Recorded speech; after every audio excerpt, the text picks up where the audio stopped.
في سؤال دايما بينطرح وخصوصا من لسه داخلين مجال السكيت وحابين ان هم يشتروا سكيت جديد، فيلاقوا قدامه سكيت 3 ويل وسكيت تاني 4 ويل، فيحتاروا ما يعرفوش يجيبوا اي واحد فيهم ال 3 ويل ولا ال 4 ويل. وده موضوع النهارده اللي احنا هنتكلم فيه عن الفرق ما بين السكيت ال 3 ويل وال 4 ويل. وقبل ما نبدا، السلام عليكم، اخباركم عاملين ايه؟ اخبار الدنيا معاكم؟ طمنونا عنكم. معاكم هشوم، والنهارده هنتكلم عن الفرق ما بين السكيت ال 3 ويل والسكيت ال 4 ويل. وقبل ما نخش في الحامي، لايكاتك بقى الجميله بقى وكومنتاتك اللطيفه بقى، وانت مش عامل سبسكرايب اعمل سبسكرايب عشان الفيديو دوت يوصل لاكبر عدد ممكن من الناس، لان موضوع النهارده يا جماعه موضوع شائك جدا وناس كتير بتلخبط فيه، وهو الفرق ما بين السكيت ال 3 ويل وال 4 ويل، واني واحد يبدا فيه واني اسهل فيهم. والنهارده هنجاوب على الاسئله دي كلها وبتفاصيل اكتر، ويلا خلونا نبدا. اول حاجه نتكلم فيها سكيت ال 3 ويلز. زي ما انتم شايفين قدامكم السكيت ال 3 ويلز ليه 3 نقاط ملامسه للارض، بعكس السكيت ال 4 ويل عندك 4 نقاط ملامسه للارض. ده معناه ايه؟ خلينا نحطهم بس الاول بعد كده نتكلم. وقبل ما نبدا عايز اتفق معاكم اتفاق، احنا المقارنه ديت هنبنيها على لعب الاوربن او اللعب المدني، مش هنتكلم عن لعب السبيد ولا لعب الاسلام. وخلينا نخش بقى على النقطه الاولى. وزي ما قلنا في الاول عندنا سكيت ال 4 ويل فيه 4 نقاط لمسه الارض، اما السكيت ال 3 ويلز عندك 3 نقاط لمسه الارض. وده هيفرق معانا في النقطه اللي جايه وهي السرعه. بما ان عندنا 3 نقاط بتلمس ارض في السكيت ال 3 ويلز، فبالتالي ده معناه احتكاك اقل، فده دهوت معناه بالمنطق ان السكيت ال 3 ويل هو اسرع من السكيت ال 4 ويل. وده اللي فعلا ده اللي حاصل،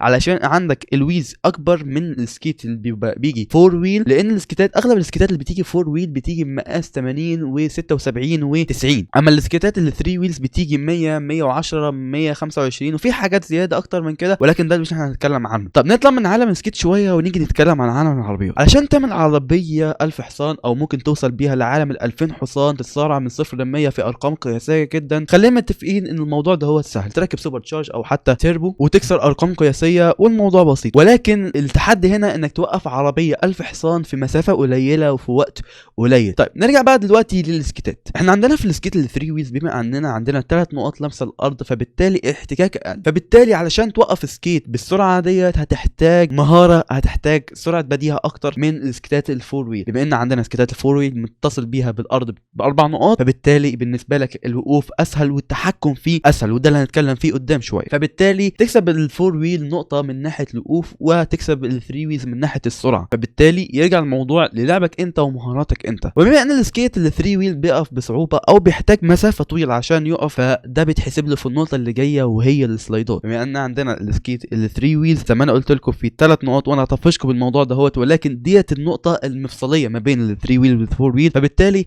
عندنا سكيت ال 3 ويل ياخد نقطه من ناحيه ان هو في السلايدات افضل واحسن. ونيجي بقى على جزئيه الثبات. من ناحيه الثبات عندنا السكيت ال 4 ويل بما انه هو مسافته او العجل بتاعه صغير مقارنه بالحجم بتاع السكيت ال 3 ويلز، فبالتالي عندك قربك للارض هيكون اقل من ناحيه ال 3 ويلز، مش هتحس بفرق كبير ما بينك وما بين الارض، ومش هتحس بهيبه انك مرتفع عن الارض، فبالتالي نفسيا ومن ناحيه واقعيه انت اقرب الارض في اسكيتات ال 4 ويل. التوازن عندك والثبات عندك في اسكيتات ال 4 ويل افضل بكتير جدا من اسكيتات ال 3 ويل من ناحيه الجمبات ومن ناحيه السلايدات ومن ناحيه الكروزنج، فبالتالي عندك ال 4 ويلز ياخد نقطه قويه جدا من ناحيه التوازن والثبات. وانا عن نفسي افضل حاجه موجوده في اسكيتات ال 4 ويل هي التوازن وقرب من الارض، وان انا مش بخاف ان انا الاند بطريقه معينه علشان ما اقعش او اتاذى، او ان هو اعرف اوازن وزني كامل على الويلز كلها. نيجي بقى على جزئيه خطيره شويه وهي المراوغه اللي تكسب فيها اسكيتات ال 4 ويل. بما انك وزنك متقسم على 4 ويلز، فبالتالي مرونتك وحركتك اسلس بكتير، وانت بتتحكم في عجل صغير، فصعب انك تتحكم في اماكن ضيقه في السكيت ال 3 ويلز، فبالتالي النقطه اللي تفوز فيها من ناحيه المراوغه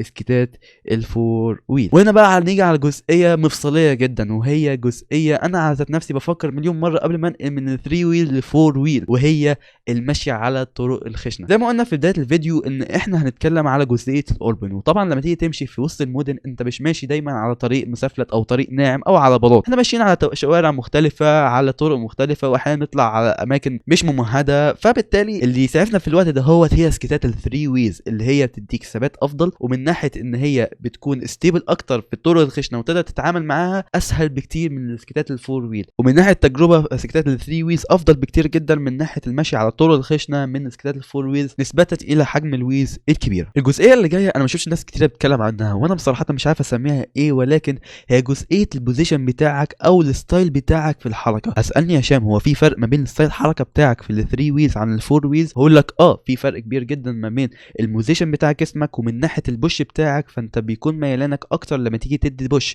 لما تيجي تبوش يمين انت جسمك بتحتفه شمال علشان تعرف تدي البوش الصحيح، فبالتالي عندك التحرك بالثري ويلز اصعب من الفور ويلز، فده نسبة لحجم الويز الكبير في السكيت الثري ويل. نيجي بقى لاخر جزئية وهي جزئية السعر والتوفر. من ناحية عندنا سكيتات الثري ويلز خاصة هنا في مصر توفر الويز وتنوعها اقل بكتير جدا من سكيتات الفور ويز او حجم السكيت تحديدا ال 80 مللي، فبالتالي في الاغلب لما تلاقي سكيتين من نفس الموديل بتلاقي منهم سكيت 110 وسكيت 80، فبتلاقي الاغلب ان السكيتات الثري ويلز اللي بتكون 110 او 100 بتكون اغلى من الفور ويل، وحتى الويلز نفسها بتكون اغلى من سكيتات الفور ويل، فدي تبقى سلبيه من ناحيه الثري ويلز. بس دهوت مبرر علشان التقنيات اللي بيستخدموها في سكيتات الثري ويلز من ناحيه الحجم وانها بتحتاج صلابه اكتر ومواد اقصى شويه. نيجي نجاوب بقى على السؤال اللي احنا طرحناه في بدايه الحلقه، تبدا بسكيت فور ويل ولا ثري ويل؟ وبناء على النقاط اللي احنا اتكلمنا فيها في خلال الحلقه انا رشح لك بكل بساطه سكيتات الفور ويل، وده بناء على ان السكيتات الفور ويلز هي رخيصه وتوفرها كتير جدا وسهوله البيع فيها اكتر من السكيتات الثري ويل، وكمان سرعه السكيتات الفور ويلز هي اقل، فده بيساعدك انت كشخص لسه بادئ الرياضه ديت انك ما تطرش بالسكيت ويبقى التحكم بتاعك صعب جدا في من ناحيه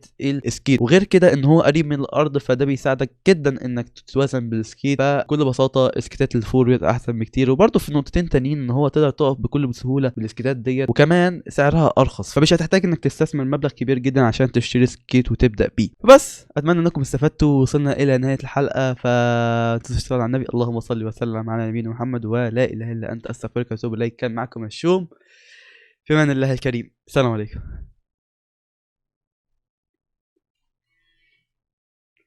لما لي يا ابن الحاجات دي كده